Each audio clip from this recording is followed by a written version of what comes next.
So today is day 5 of my Angamardana, so my spiritual transformation as well as my Isha Kriya Yoga meditation. And I always like to reference the tarot every day just to see what areas need work, what areas, if I'm on the right track. Kind of helps reassure me what it is that I'm doing.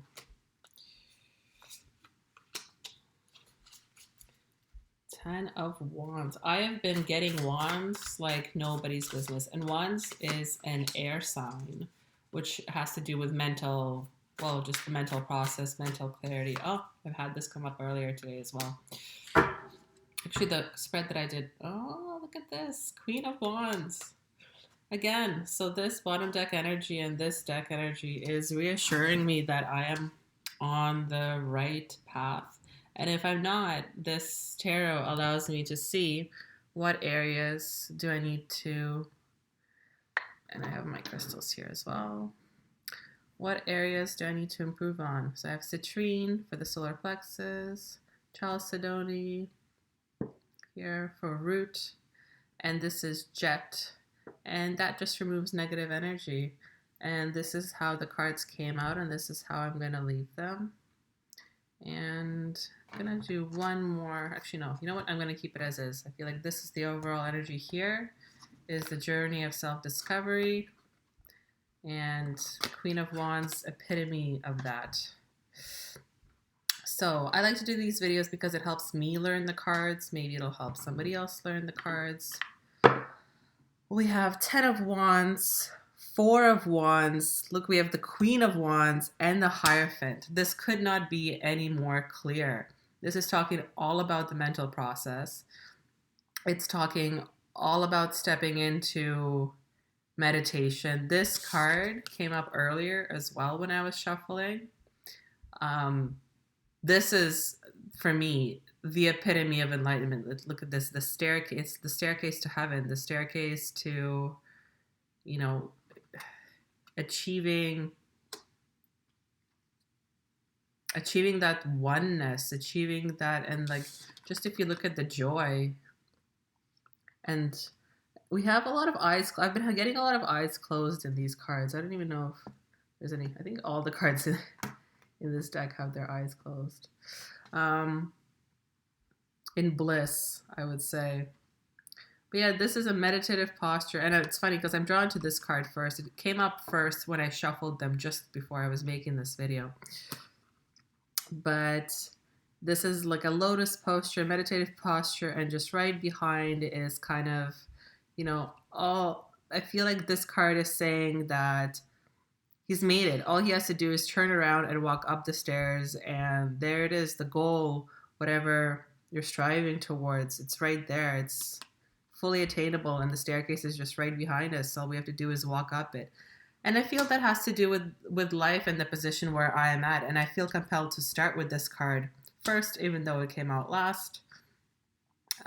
Maybe I'll work this way. I don't know. We'll see. So I feel like a lot of the time, maybe the path is illuminated not in front of us, but behind us. But we're so busy focused on what we want to do and where we want to go that we're looking in the wrong direction. He's not looking at all. He's just looking up and laughing because he knows that the Hierophant knows that the path is behind him. The Hierophant is the 5th person that the Fool meets on the Fool's journey. And yesterday I got the High Priestess, which is the 2nd card on the Fool's journey. Today I got the Hierophant.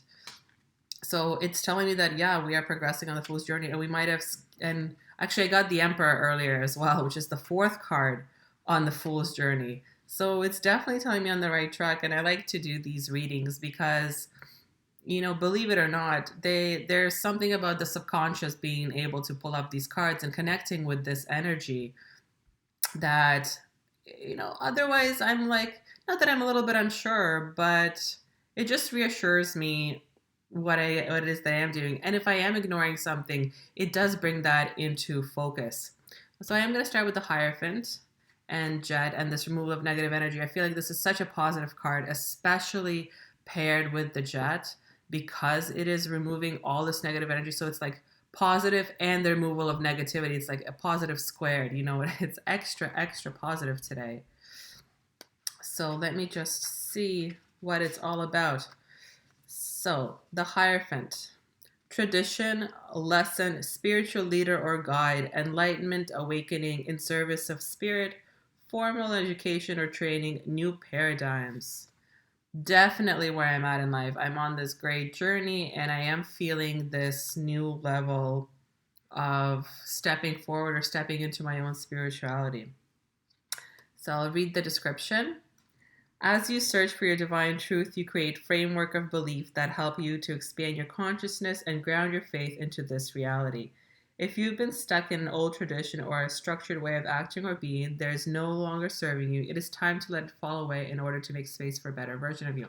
Could not be any more clear. Like I mentioned, I am doing Angamardana, I am doing Wim Hof breath, I am doing lucid dreaming, I am doing Isha Kriya meditation. So I am all about letting go of, it's both embracing tradition because these things have been around for centuries, if not thousands of years. But it's also letting go of my traditions and embracing these new things. So these things that are coming into my life, they're both old as well as new, which is very interesting. And if you're on the spiritual journey and you were compelled to this video, then perhaps this resonates with you as well. The Hierophant serves as a gateway between divine source and the seeker to be open to new paradigms, perspectives, and teacher in your life. Look at the patterns around you and strive to understand your own internal compass.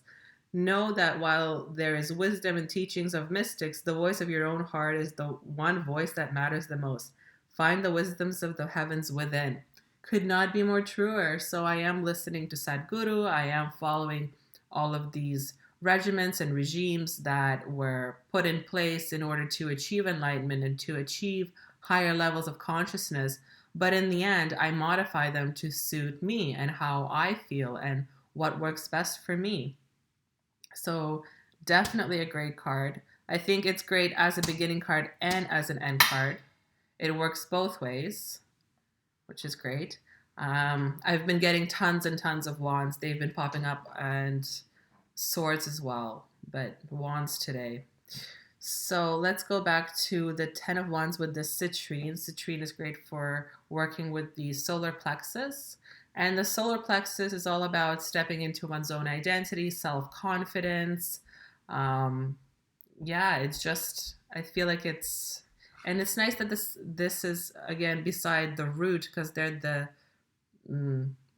I feel like they work well together, stability, and then this, actually, this also could be related to not necessarily just the root, your other chakra, which I forget now. Oh, geez, it escapes me. That's okay.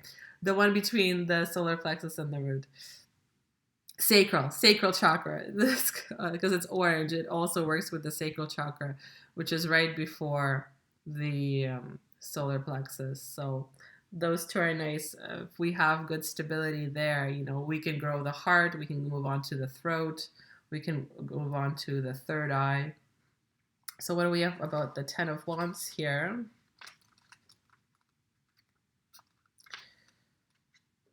Let me just... Divided attentions, clinging to responsibilities, difficulty asking for help, because this card is shown reversed. I'm going to read it as such.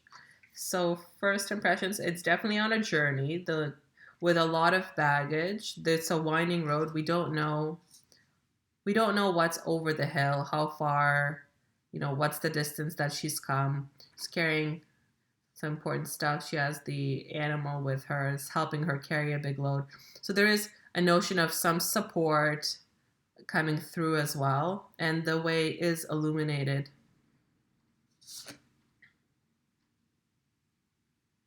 And she has all of her wands in this one suitcase here, but then we have 1, 2, 3, 4, 5, 6, 7. We have 7 wands in the suitcase, and then we have 3 wands illuminating the way. So I think she's using these wands as a guide, leaving so that, perhaps when if it gets dark, these are lit, she can find her way back home. But let's see what this is about. Divided attentions, clinging to responsibilities, difficulty asking for help, the oppression of martyrdom, letting go of someone else's expectations of you, and need to stand up for yourself. All those responsibilities. Do you really need to carry all those wants all by yourself all the time? Couldn't you drop a few of them by prioritizing? Or maybe, just maybe, things would go a whole lot faster if you enlisted some help. Drop the non essentials and any heaviness that is weighing you down because you are too so close yet so burdened. Okay, so that's not all of it, but I will go back to saying that I think what this is talking about is letting go of the burdens that I'm carrying or that you are carrying, if this resonates with you, that we are all carrying in order to achieve this enlightenment. And I think because it has to do with this citrine, it's personal burdens. It's our own burdens that we place on ourselves that nobody has asked us to do, but we think we have to be this way. We have to perform like this, or we have to act like this, and we have to behave like this. And sometimes we are, our own worst enemies when it comes to governing ourselves. We sometimes give ourselves too much slack, but then in retrospect, on the other hand, sometimes we're too hard on ourselves and think that it's just us against the world when we have support systems, we have friends, we have family that we can lean on. So I definitely think this card talks about letting go of personal burdens in order to achieve this great transformation. And we have the Four of Wands in between with the Chalcedony. And we'll see what that talks about. I'm just going to make this a quick reading because I like to do these kind of like a reassuring ones that, everything's falling into place. And if so, like I said, where can issues be addressed? And something like letting go of preconceived notions is what I would focus on for today as my day, for my intention. So for the Four of Wands, we have... Okay, and it is, again, reversed, so I'm going to read it as such. Forgetting the importance of the simple things, getting caught up in drama, lack of harmony, and feeling disconnected. Bring the noise. It's time to kick back and joyful elation. You've been building foundations, and after a period of massive shifting, it's time to enjoy some well-deserved communal bliss. So for me, right away, this talks about enjoying the experience, about getting here. We want to release these burdens. But we want to do it by, we want to get back to simple things. We want to let go of perhaps too much clutter in our head. We want to clean and streamline so that we are able to celebrate, so that we are able to focus on ourselves. You've been through a cycle of rapid expansion. Absolutely. We are going through an expansion as we speak, and awakening. This card marks a transition into a more harmonic and stable state, which is the Hierophant here.